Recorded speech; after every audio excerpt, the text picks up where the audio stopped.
Welcome, everybody. Welcome to the Faculty of Grad Studies here at York University to a very popular series of workshops aimed specifically for you as students. This is Applied Qualitative Research, and it's session 2, and it's led by Dr. Karen Campbell, who is a nursing faculty member in the School of Nursing. I'm going to give you her bio in one moment. I'm the Associate Dean Academic here in the Faculty of Grad Studies, and together I'm with Kim McIntyre, who oversees grad professional skill development here in the Faculty of Grad Studies. Today's speaker for session 2 is Karen Campbell, and her program of research focuses on the intersections of women's health with social geography. Pretty cool. She has taught undergrad courses and grad level courses in qualitative research and has designed and conducted multiple qualitative research projects that use a broad range of study designs and approaches to analysis. Our hope is that you can let what she's teaching you absorb. We are recording, so you can watch it again, take some notes, and when you have some of the larger questions, these are the ones that are important to bring to your graduate supervisor, who is your key support here. So this session is called Reflexive Thematic Analysis in Action, and it offers practical insights into reflexive thematic analysis. And in this, you're going to engage in real-time coding exercises. I'm going to be doing it right along with Karen. Can always use a refresher to deepen our understanding of this qualitative research analysis method. With that, I'll turn the table here now to you, Karen, and welcome and thank you again for doing this for the Faculty of Grad Studies. Thank you, Cheryl, for having me again. I appreciate it.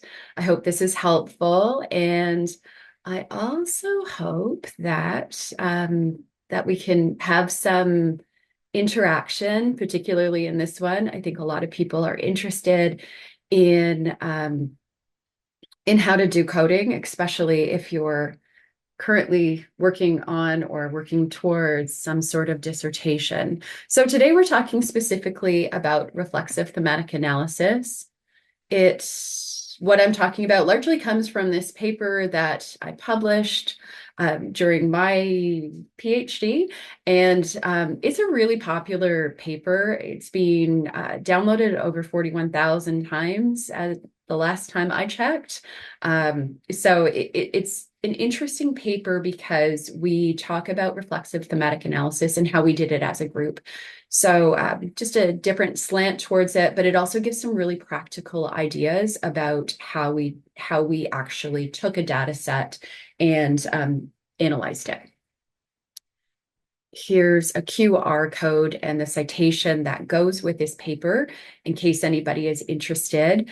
Again, it's a paper that has some really concrete steps that you could take to do this work.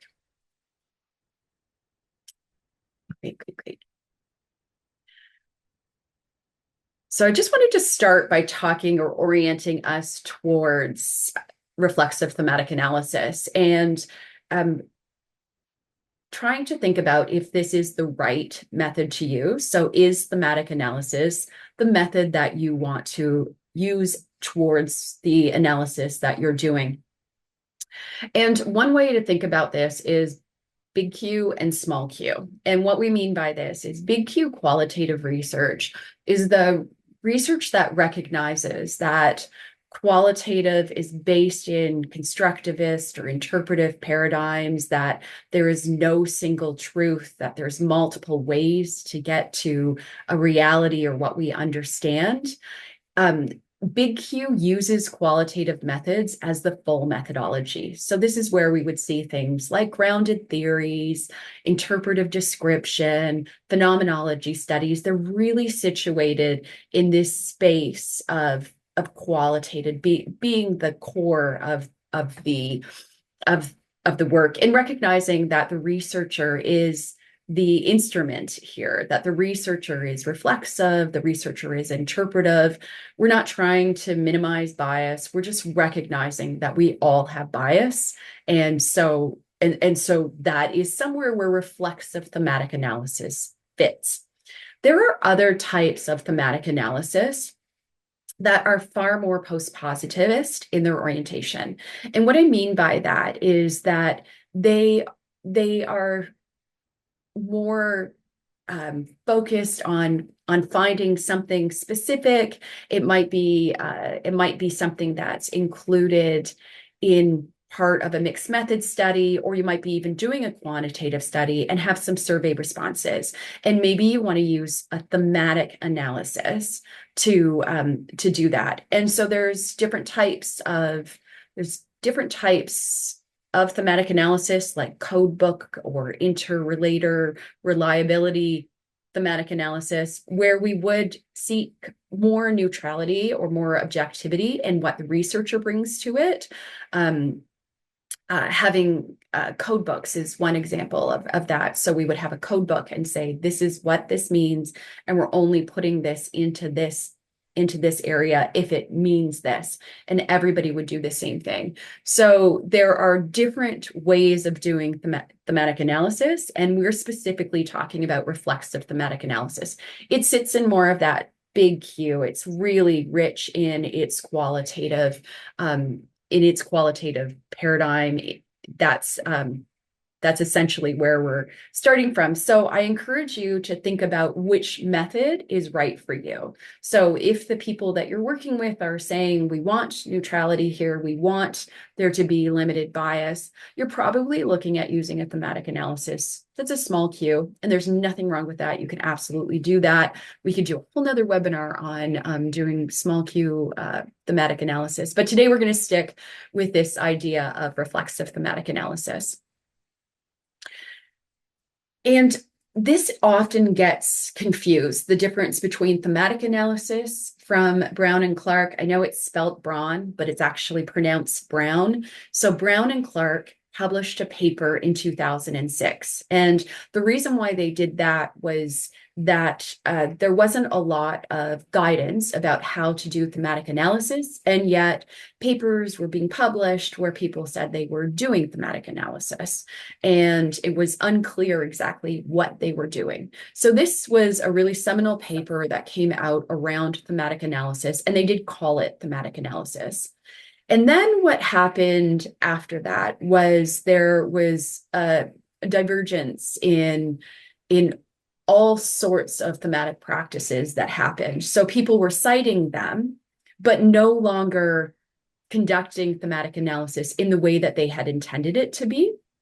So we saw people using things like coding, reliability, code books, interrater agreement, so agreement between researchers, and Braun and Clarke kind of took a step back and said, well, wait a minute, this isn't what we wanted this to be. So from 2012 until about 2019, they started publishing papers that really were distinguishing their approach from some of the other things that were happening, and wanted to emphasize that this has to be reflexive. There has to be so much of the researcher that we're able to see within this, that we know that there's subjectivity. There's subjectivity, we believe, in every single kind of research, whether it's qualitative or quantitative or anything else. There's absolutely, we're human beings, and there's subjectivity. And the researcher's interpretation of what they're seeing and what they're analyzing is so important. So they began to publish this in 2012. And by 2019, they said, you know what, we're just writing a whole new paper. And so they changed the name of it to reflexive thematic analysis to really differentiate their work from other people's. So if you're using this, please cite the 2019 paper or cite their 2022 book. The book is actually really interesting, easy to read. I think they have a great sense of humor, and so it's so much easier to read a textbook or this type of academic book when they're funny, in my humble opinion. So just to think about what you want to use and to stick with this 2019 paper. I'm going to talk a little bit about the key concepts that are within reflexive thematic analysis. One of them is that it's not a linear process. So today I'm going to share with you the 6 steps to doing reflexive thematic analysis. However, I want you to know that it's recursive. You're going to go back and forth between coding, developing themes, and even writing. So even as soon as you get to the writing stage, you might actually end up going right back to the coding stage as you write and make sense of things and go, wait a minute, maybe that's not what was happening there. So really giving yourself permission to do that place or be in that place where you go back and forth. Um,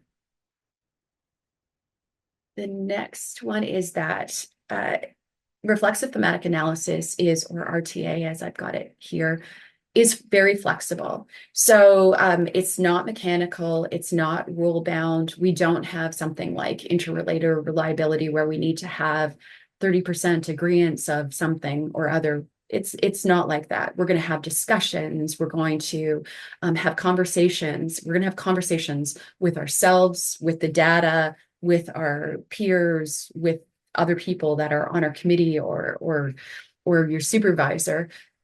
But we want the codes to be able to evolve, to change, to expand. So the more that you interact with them, the more deeply that you interact with the data, the more you start to see it in new ways.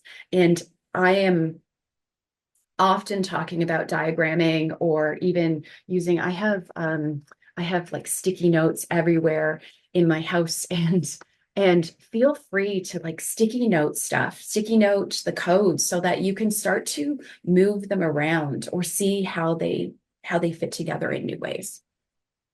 The next one is just about flexibility also that it's within the flexibility of RTA, it's also you're also able to use it with different theoretical frameworks. So often for dissertations, you need to have some sort of theoretical framework, which doesn't always work with qualitative.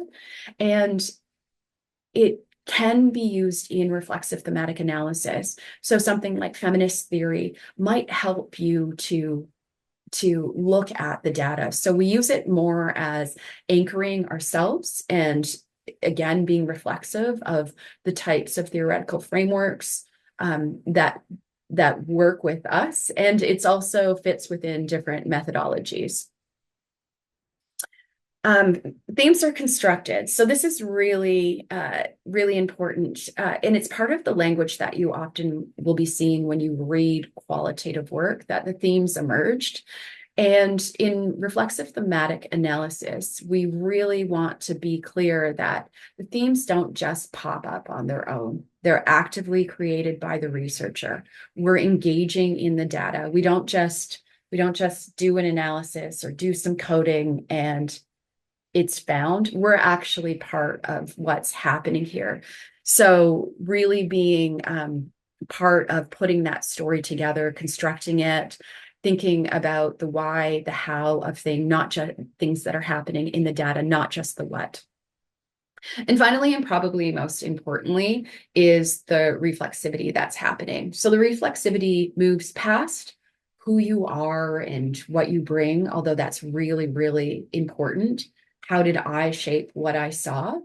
But also, how is what I'm seeing different now that I'm learning and thinking and engaging?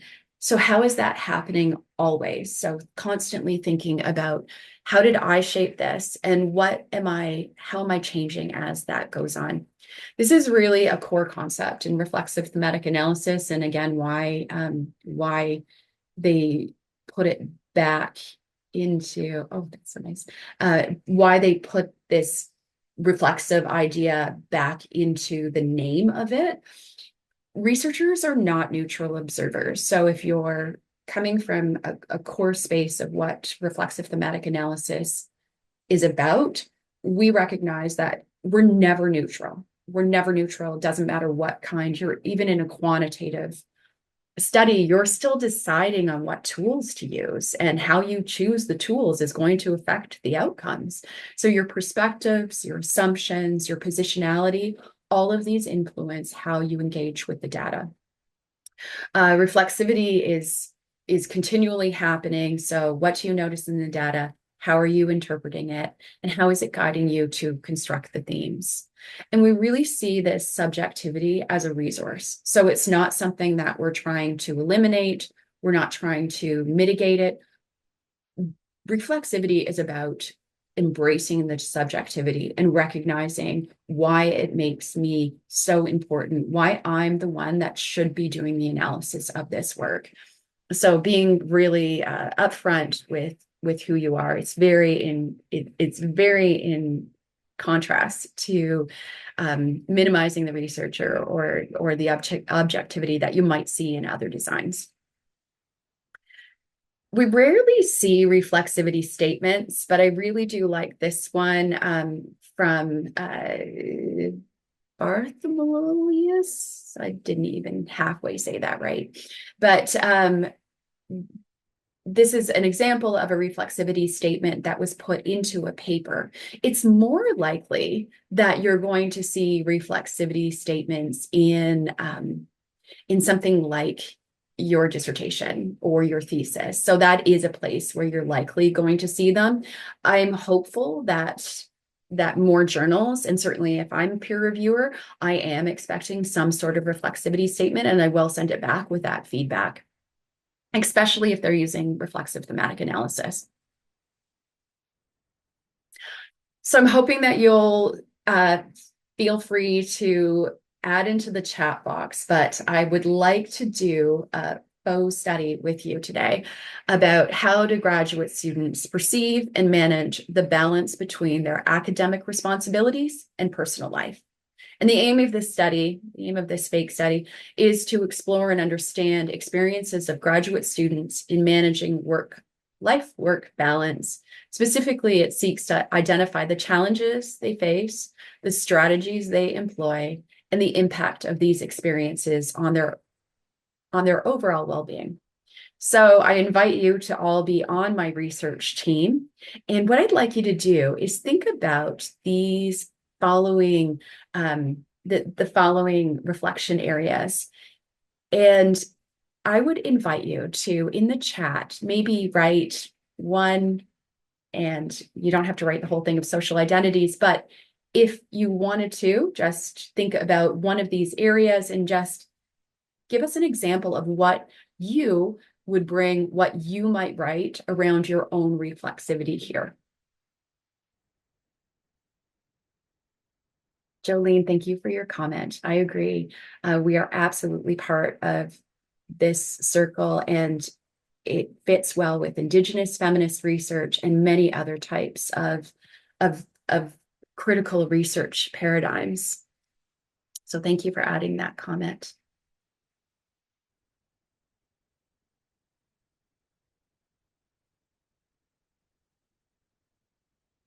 So I might write something like, let me click here. I might write something about my social identities, that I am a woman, a mother, a professor. So I might write those because those are ideas or pieces of me that are going to affect the research. I'll leave it there for you if anybody wants to add anything that you might see, but relevant life experiences that I bring to this study about being a graduate student are that I was once a graduate student. I was twice a graduate, 3 times a graduate student. So I have those experiences of understanding the pressure. I think it's important for me to think about this as a woman, as a mother, as somebody that's a first generation doing a graduate degree. All of these things affect us. Moses might write about himself being living in Africa while he's doing a degree in Canada. Cheryl might write that she's being a street nurse, a children's rights scholar. Um, so we now see lots of ideas of what you're seeing, values and beliefs. So beliefs around how I feel education is important. Jolene had written about feminist and indigenous research. So she might also hold these values. These are beautiful. So I'm going to encourage you to keep those coming as I continue on because we have a few more activities. But beautiful. And you can think about these in different ways. What am I attuned to? What am I most likely going to see? And particularly, I had a really supportive, I had three, really supportive supervisors. So I actually had a lot of a care and lots of grace and kindness that was presented to me and so that's what I value as a supervisor, and that's what I hope students that I work with get from me. But we have lots that of different values that we hold, and some things that I might be attuned to, or some things that I might miss, maybe because of my own experience. I might miss that some people work with supervisors that aren't always that nice. I value equity, beautiful. So lots of really good things. I'm going to move through the next part, which is the 6 steps of reflexive thematic analysis. And this actually is a table that comes from or an image, I think, that comes from our presentation or our paper. I did scratch off the part where it says search for themes, because again, really think it's important to watch our language around that. These aren't things that are just there and we can dig them up. These are actually things that we're creating. You are now moving into the space of becoming an expert in this and in this area that you're working in. And you have a reason to be here and a reason to do it. And your themes are going to be different than somebody else's themes.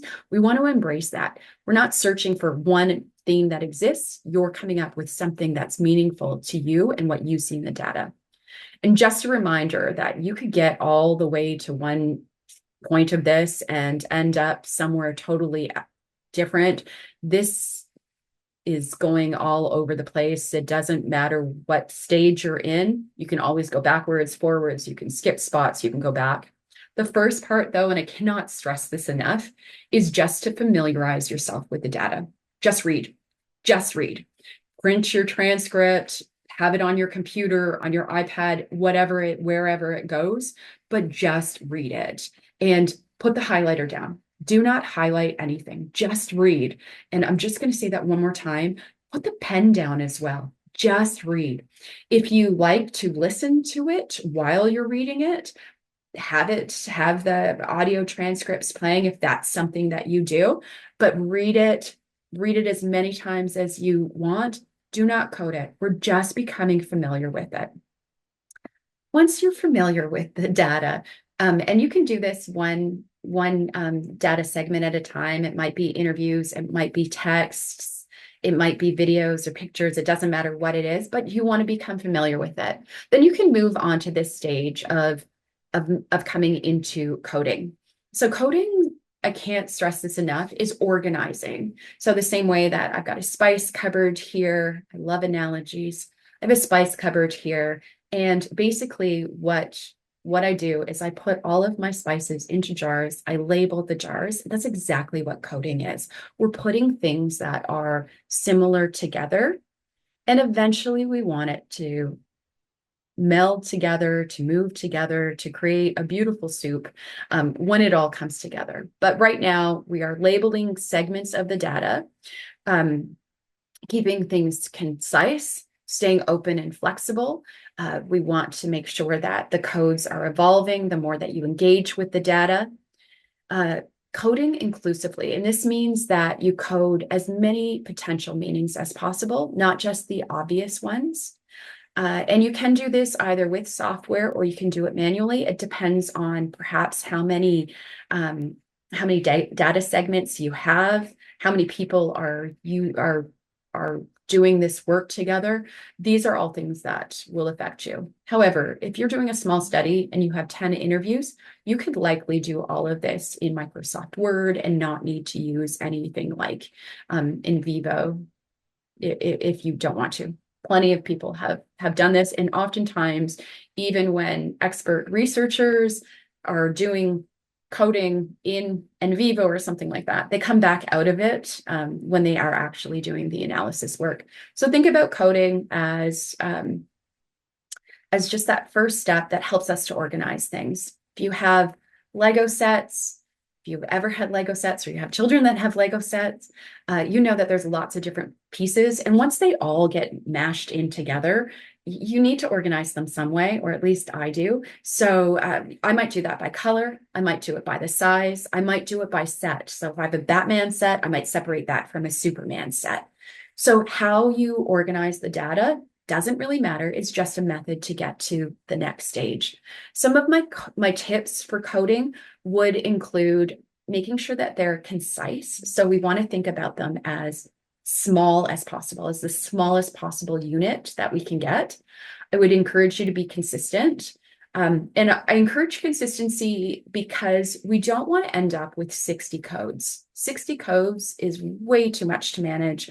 Think about if you were making a soup and now you have 60 different spices that you're putting in together, they're probably not going to melt well. So if you're getting to that point, you might want to stop and think about how you could collapse and bring some of these codes together. Don't code things that are not important. Don't use a code that says not important, other, or miscellaneous. If it's important enough to give it a code, then give it a code.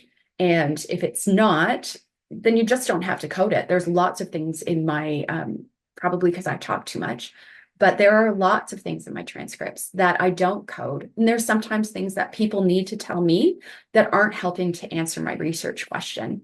And so I don't need to code them at this pass because right now what I'm coding is specific to my specific to my research question.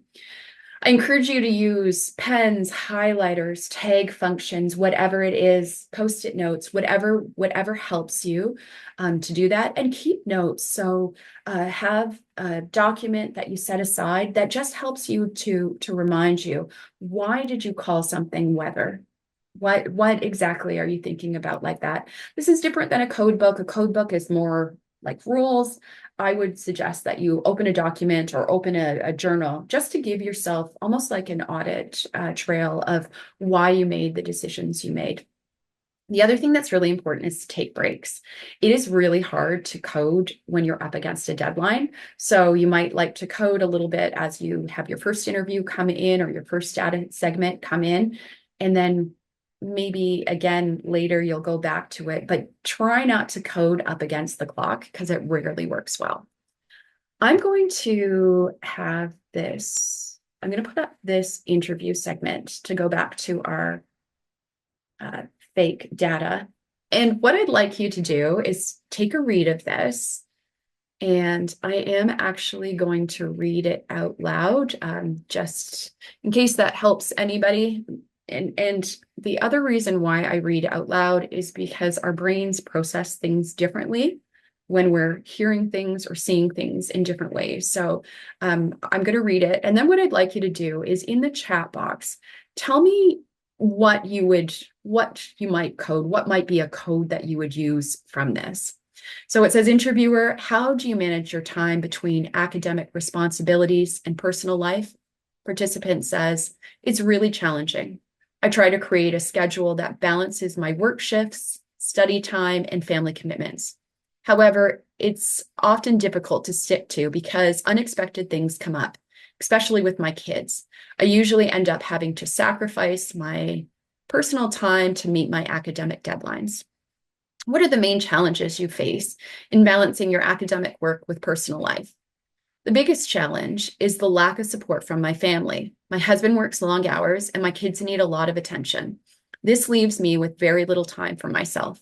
Additionally, the stress from work and school is overwhelming. I'm constantly worried about meeting deadlines and performing well academically while also being there for my family.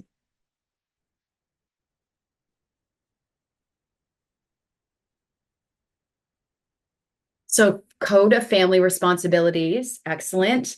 Code of work-life balance might be a little bit big. We might want to draw that down to something a little bit more concise, because that was our research question, or our overarching research question. So we might want to think about something to bring that down. Challenges, absolutely. We can see lots of challenges, deadlines, family, that all might be in there. Stress, family support, lack of support, demanding tasks. These are all excellent. Personal challenges, absolutely. And personal challenges, I would separate from academic challenges, but I would absolutely have both of those. The other thing that we could do there is have, and this is language from in vivo, but we could have a parent node where we have challenges. And then within that, we have personal challenges and academic challenges. And we call those child codes or child nodes, depending. Karen, we have a question in the chat from one of our scholars, and it is, can you code transcript by transcript, interview by interview, or do you start coding once all the interviews are combined into one document? Sorry, my internet's wobbly. Thank you. This is a great question. I would recommend that as you have your first transcript, you start coding. And the reason why I would suggest that is because reflexive thematic analysis fits well within the type of semi-structured interview guide that you might have. And what that means is that you can start, I can start after this looking at, and this really is showing me that family and balancing school is really, really difficult for this person. And so I might even add a question to my next interview around, or a probe, even where I say, what's the main challenge? And then if they don't mention family, I might say, is your family, like, how is your family helpful or not helpful? How does your family balance into this? So if you're doing it interview by interview, it tends to be the way that we do it. Some methods might recognize that when we start coding, we pull apart the whole story. So we're missing this person's entire story of their family once we start pulling out pieces of it. So we do want to make sure that we don't miss the whole story for the codes once we have all of them, once we have everything coded. I think that that's really important. And one of the ways that you would kind of work with that within reflexive thematic analysis would be to continue journaling and to continue your reflexive path. Jolene has another question, and you are asking, when you modify the interview questions or add questions, do you keep a log of why you did this? And do we need to justify this when we defend? I think it's a really smart thing to do, to keep your idea, to have your ideas of why you added that.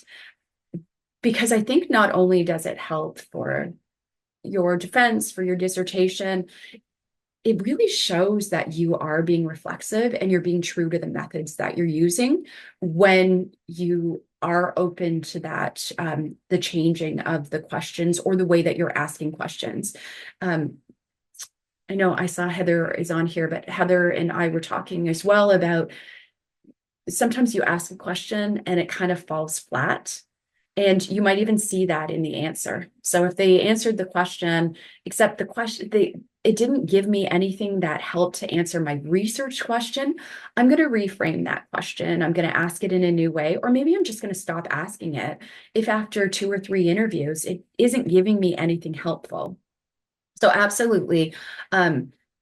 I don't know that you need to justify it when you defend. And the reason why I say that is because it's good qualitative research practice. And so what it actually does, in my humble opinion, is that it shows it shows the people that you are defending to that you understood your research and that you understood what you were doing. You understood what qualitative methodology was about. And for Jolene, particularly within a feminist, an Indigenous critical space, I think that it's super important. And I was figuring that this question was going to come, and absolutely, do you need to submit an ethics amendment when we do new questions? Typically, no, you don't. And I'm also wearing a hat as a member of I'm a vice chair of the ethics committee here at York, and I would say that no, not for this. Typically, in your original, you are going to write something like, I'm using a semi-structured interview guide in qualitative work. And we know that the questions you might not get all 6 questions asked and answered, or you might have a few follow-ups that were probes based on what somebody told you. So we recognize that that's going to happen. I would just, in your original ethics, include something like this is semi-structured. And that's usually what semi-structured means, is that I'm going to play with this a little bit. That was great. I had another page, but I'm going to skip right by it because your quotes were so good. So I appreciate it. I absolutely adore the way that you've written them. Support network, great one. And again, Naima, support network is one where we might have support network as lack of support network out of this. But if we started to talk more about their supervisor and found out that the supervisor is actually really, really supportive, then we might change it to support network, and then lack of or encouraging support network, whatever terms we want to use, again, to break down that bigger code and to organize it. But you've got some really good things here. They're short, they're concise, they're easy to understand. And the reason why we code is because we want to end up with something in the end. So right now, all we have is just a whole bunch of little pieces. And eventually what we want to come to, and to come back to my Lego, it's my Lego analogy, we want to put something together. And this says, experiencing a moment of happiness, the grad student is immediately consumed with guilt. And I don't know if there's a better outcome for a work-life balance while you're doing a PhD. So again, we want to have codes be consistently used. We don't want too many. So think about everything that you're coding. Is this code worthy is one of the things that I constantly go back to. And I know it's a deep cut, but that's a Seinfeld reference for anybody that watches Seinfeld. If your research question has sub-questions, do you have any suggestions on how to structure your code book? So again, I wouldn't use a code book with reflexive thematic analysis, but your questions and your sub-questions are going to help to guide your interview guide. And then your interview guide is going to give you data through your interviews or whatever other methods you're using. Interviews aren't the only way, but typically in reflexive thematic analysis, I would say we most commonly use interviews or focus groups. But what I would say is that you still do this same process. What I would do is have signs in front of my desk that literally, like, I have big Post-it notes that I tape that have exactly what my research questions are, so that as I'm going through the coding exercises and into the themes, that I'm constantly reminded of what literally I look at the research question as I'm doing this, or research questions. Does this information get me to where I wanted to go? In my master's thesis, I was looking at the rural experiences of young mothers that are living in rural communities. And there was so much good stuff that came out from one of the young women who talked about the reason why she had her baby. And she actually didn't want to continue the pregnancy, but she did because she was worried about what might people think about her. So it was really interesting in a secondary analysis of kind of the moral the morality that happens in rural communities and how that influences experiences for young women. But it didn't answer my research question, so it just got parked, and that's okay. So park things that don't fit and really think about where you are. I'm going to answer one more question, and then I'll move on to theming. So when we're looking for codes, would these categories mentioned in the question end up being themes themselves? Yeah, oftentimes, okay, we're going to move on to themes. And I think that this is going to answer your question. And I feel like I'm going to say your name wrong too. Cheryl is much better at pronouncing names. Exea. I don't think I did that pretty enough. It's spelled so pretty. So let me go on and answer themes and see if this gets to where you're going. But think about codes as that smallest unit. So again, the spice that we have, the spice in itself, like you don't want to eat oregano on its own for the most part. You don't want to eat oregano on its own. You want to put it with something else. And this is where we get the themes coming together. So the themes are what bring together a group of codes. So thinking about what are the meanings behind the initial codes that you've had. I highly, highly recommend diagramming. So open up PowerPoint, draw pictures. I love the oversized paper from the dollar store, like the art paper. And I'll use Sharpies just to draw codes to see, do these attach? Do these make sense together? How do they fit together? There was lots in the transcript. In the 2 questions that we saw in that transcript, there's lots about family. So what are the things around family? And when we talked about lack of support, that was in there, but there's other things that might be coming up around that. When we think about themes, specifically Braun and Clarke use an analogy of a solar system. And in this analogy, they think of the theme as the sun. And all of the codes are the planets that orbit. So everything moves around the sun. It means that could one of the themes pop out could one of the codes pop out and everything would still go? Sure.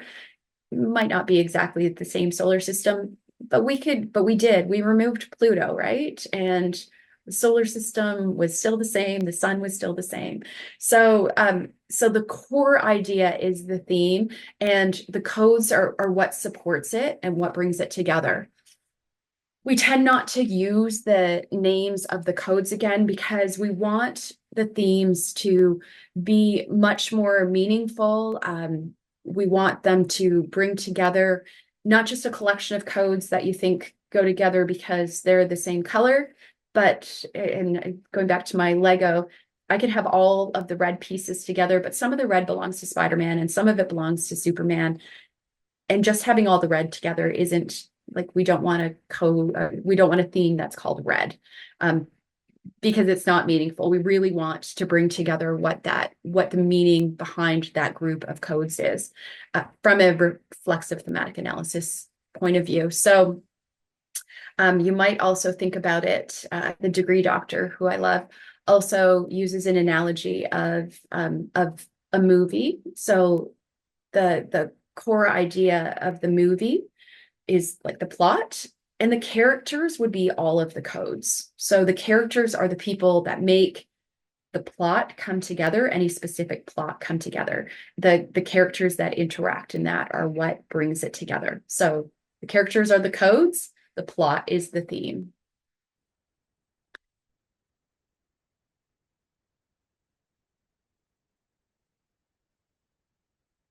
Another important thing in reflexive thematic analysis is that Braun and Clarke have what they call semantic and latent themes.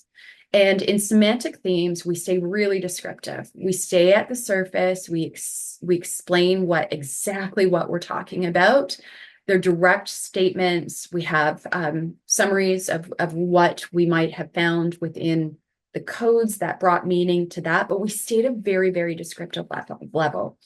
At a latent level, we start to then think a little bit deeper, we become a little bit more interpretive, we might start to think about the transcript that you saw earlier and start to think about women's work and the caring and the unpaid work that goes into what women do and how that changes a woman's experience or a mother's experience of being a graduate student. So what are the underlying assumptions? And absolutely there, I might also start to pull in some ideas around feminist theory and how it's informing me to see that data. So I'd like to play a little game with you based on this. So semantic themes, we stay really descriptive. And I'm going to show you 3 pictures. And what I want you to do is tell me what would be a semantic or a really descriptive way of bringing together these 3 different things. So if you can imagine, we're going to say semantic first, and then we'll move to latent afterwards. So, oops, this is a grade 3 game. So I want you to put on your grade 3 brain. Get out of your PhD brain. But if these were codes, if we have a bowling ball as a code, a donut as a code, and Swiss cheese as a code, what words would bring, what word would describe these to bring them together?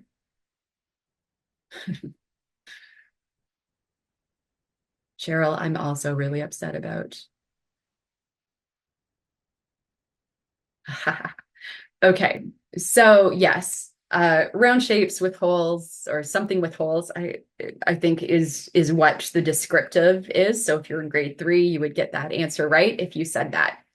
That is a semantic code. If we were going to go to a latent code, so now I'm bringing meaning to this. And I see that some of you have absolutely started some of the latent codes. So semantic codes, we've got round shape, holes, circles, all of that fits into semantic themes. Whenever we're talking about the latent, that's where we're going to start to bring in some of our interpretation. Happy hour, entertainment, fun, those joy, those are things that are going to pleasure. Absolutely. Oh, a birthday party. Amazing. Yes. And I can totally see a birthday party with for children having donuts and adults having cheesy things. Amazing. So really, really good play this. Okay, let's do another one. So think semantic first. Stay at the grade 3 level of what word connects these 3 what word connects these 3 pictures? So we have a picnic, an invitation, and a pool.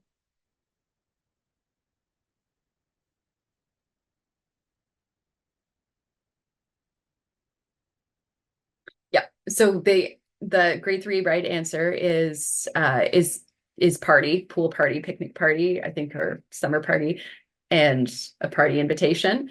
So those are what brings us together. And then we also see the latent codes in here. So Nisha has said relaxing. Emmett has said summer. These are definitely occasion. These are definitely where healthy, somebody said healthy. Ivory said healthy. This is an amazing access to fun and free time.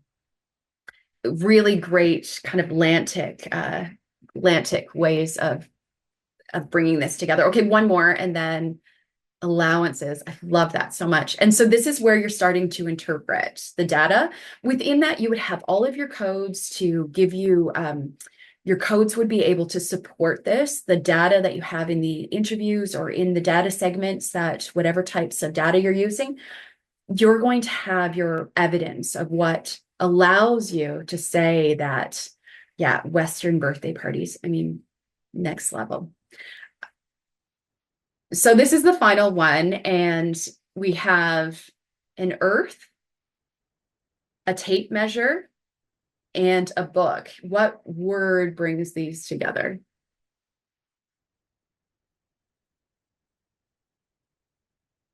I had to drop this back in AI this morning just to make sure I was still in the right space. I'll tell you what the right answer is, because it's a pretty classic, set of 3 pictures. So again, it's earth, a tape measure, and a book.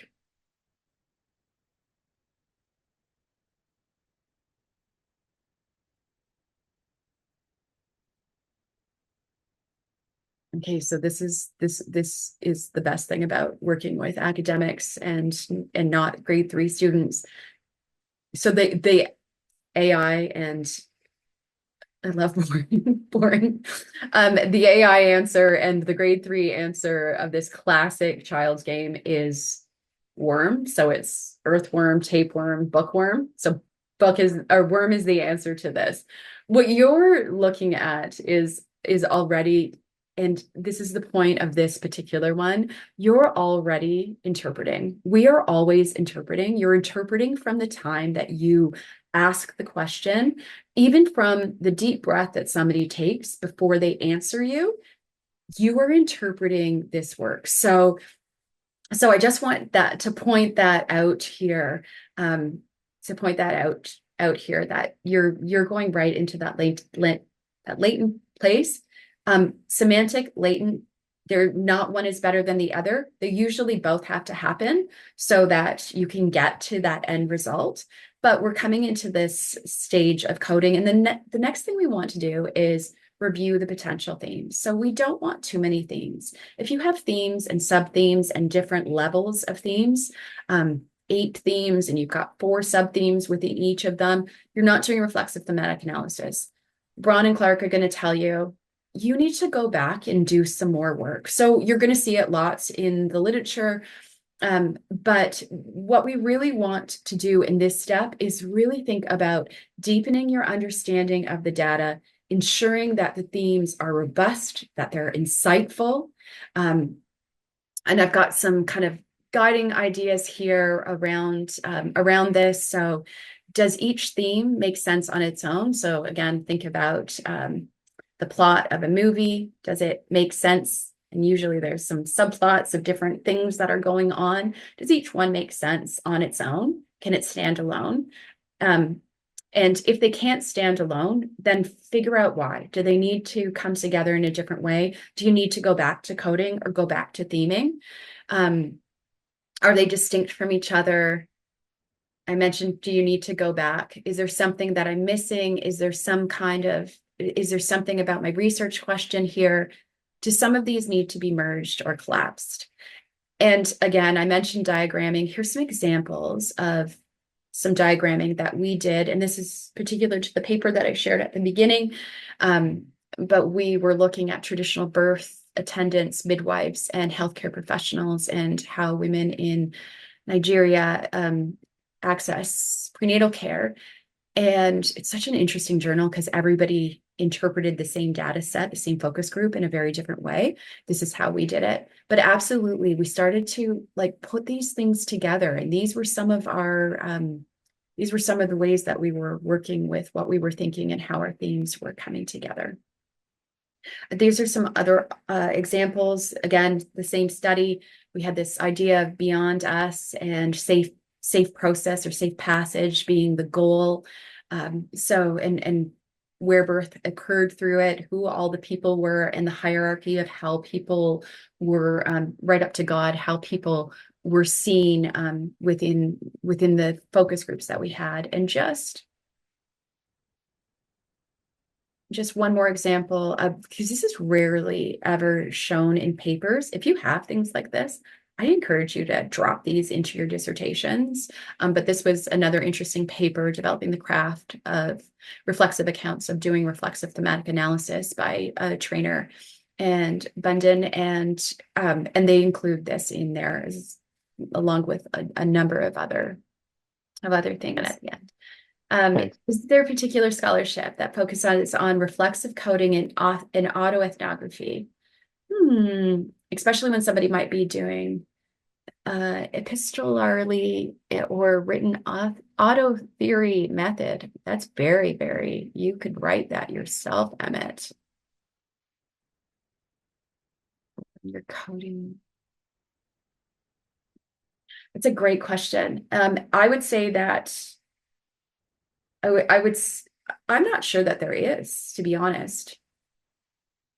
I would probably look at some different autoethnographies that are interested. And I'll tell you who one of my favorites is at the end. But I would look at some other autoethnographers and what they've done.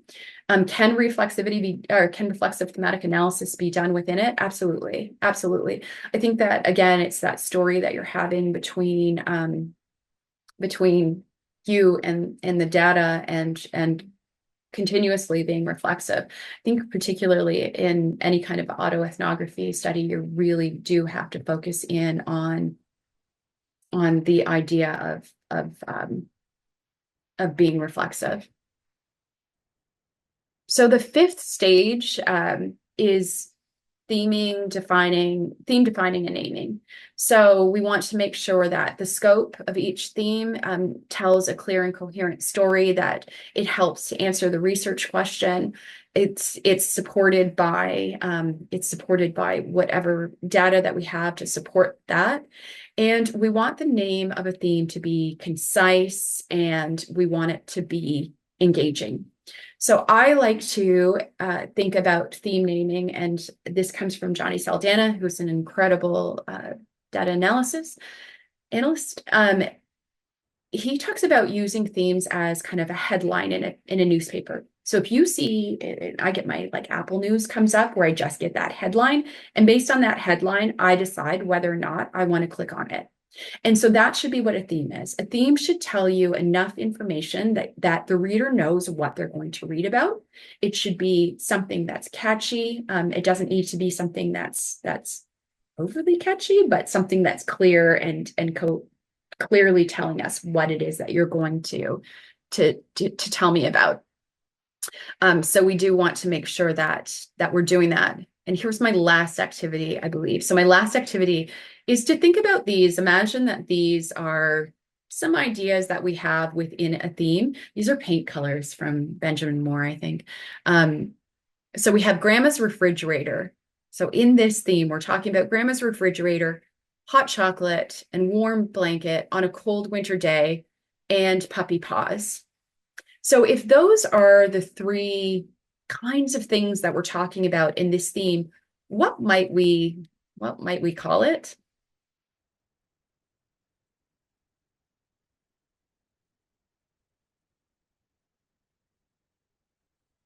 Yep, things that make me happy, winter comforts. These are great, great answers.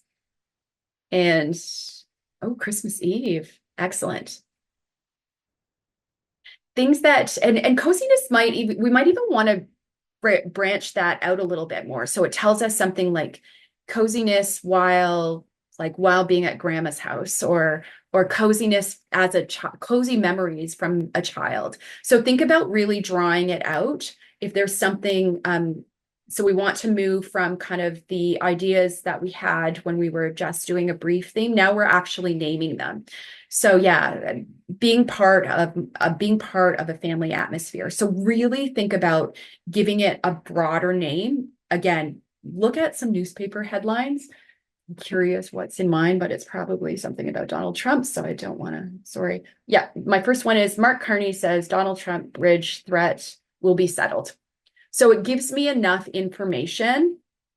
It gives me enough information that I know exactly what I'm going to be reading about. I don't know why all of mine are about Donald Trump today, but this one is called Why a Cottage Country Airport is the Site of a Battlefield Over Toronto's Dirt. So it gives me way more information. And what's my last one? US singer leaves talent agency after CEO. Clearly, I have bad things in my news feed. I don't even want to finish that one, what he was named in, but you might be able to guess. Anyways, so we want enough information in them. So think about putting together family security, safety, family atmosphere, and relaxing time. I would put those all into the same sentence so that we've got something that brings us together. The other one is okay, we've got dog's ear, secret rendezvous, hamster cuddles, and not enough chocolate syrup, Mom. Last year, somebody had really interesting one around this.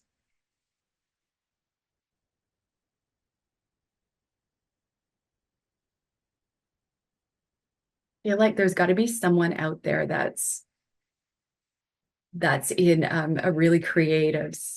I love childhood hijinks. Child's afternoon playing with the hamster, playing with the dog and hamster while sneaking treats. Me time and my mental health. Me time and things that support my mental health. At home without my parents. Absolutely. This reminds me of the movie Mean Girls. Yeah. So absolutely. And you could actually have exactly that, Nima, that this reminds me of the movie Mean Girls could actually be a standalone theme. And sometimes we'll see themes where we've got in vivo in vivo words. So in vivo, like the actual, not the software program, but actually in vivo where we use people's quotes. So oftentimes you'll see people's actual words because sometimes people just say things better than we can imagine them. Okay, the final one, we're at the final one. So the final one is writing the report. So really be mindful as you're writing the report that you're moving beyond the description. So the semantic, and we're thinking really about the interpretive. So really lean into that. The report should be coherent, concise, logical, not repetitive, not repetitive across the themes, and not repetitive within the data that you're using. So if you're using something one place, don't use the same quote somewhere else. Make sure that you go back to the writing and merge those together if they need to be merged together, or if you are using it in two different places, find different quotes that you can use. Continue to reflect and be reflexive. Your role as a researcher, if you're discussing the implications and the limitations, you being the subjectivity of this is not a limitation. It's not a limitation of the method, and that's usually what people are looking for.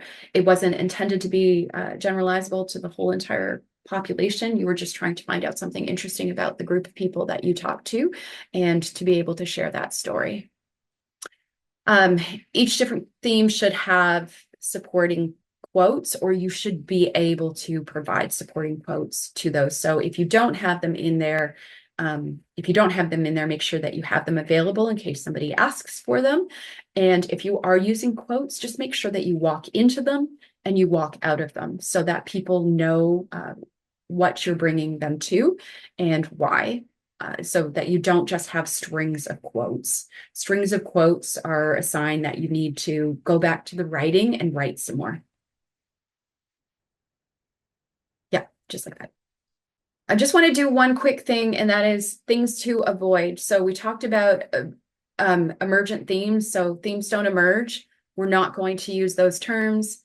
Grounded in the data. Again, grounded in the data suggests that there's objectivity, whereas in reflexive thematic analysis, we want to acknowledge our subjectivity. We're not going to do coder reliability or interreliability. We're not looking for objective analysis. We're not saturating the data. So data saturation comes from grounded theory. It suggests that there's saturation in theoretical data. We're not working with that. We're not data saturation is much more about quantifiable data, the quantity that you have. And we're just writing enough till we have an important enough thing to say about the story that we need to tell that helps to answer the research questions. Again, themes are not discovered. Themes did not emerge. We ensured coder reliability. We discovered themes. The analysis was objective. Data saturation was reached. And as a nurse, I particularly don't like data saturation because human experiences are never going to be saturated. All we know is that we have enough information to tell a good story. And so rather than saying data saturation was reached, because it's really not, you could go talk to another 50 people and you would find something new. Instead, we want to say it's something like we aimed for richness and depth in the data. And we might, instead of saying it's grounded in the data, themes reflect the interpretive patterns that were shaped by members of the research team. So we've got different ways that we can use that. I love their book, which is on my shelf, I'm sure. I love their book because in their book, they actually have bingo. And they have a bingo card so that when you read reflexive thematic analysis articles, you can identify the things that people maybe shouldn't have said, and or things like citing, I think it's just their sense of humor, but citing the 2006 paper is one of the things that you shouldn't do. And they have a whole bingo card in their book about the things that you shouldn't do. Many of them are here. So as you go on your journey, I encourage you, if you're in any sort of qualitative work, please practice reflexivity. Practice it more than just recognizing your own positionality in the world, but also all of the other elements that make you see things the way that you're seeing them, the ways that you change, the way that hopefully you changed a little bit this morning in the time that we spent together. Get intimate with your data. Put down the highlighters, put down the need to immediately do something, and just read the data. Read it, listen to it, do whatever it is that you need to do.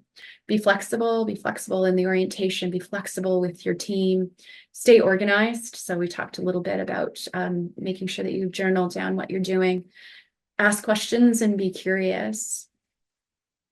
And That's thank it. you very much, Karen.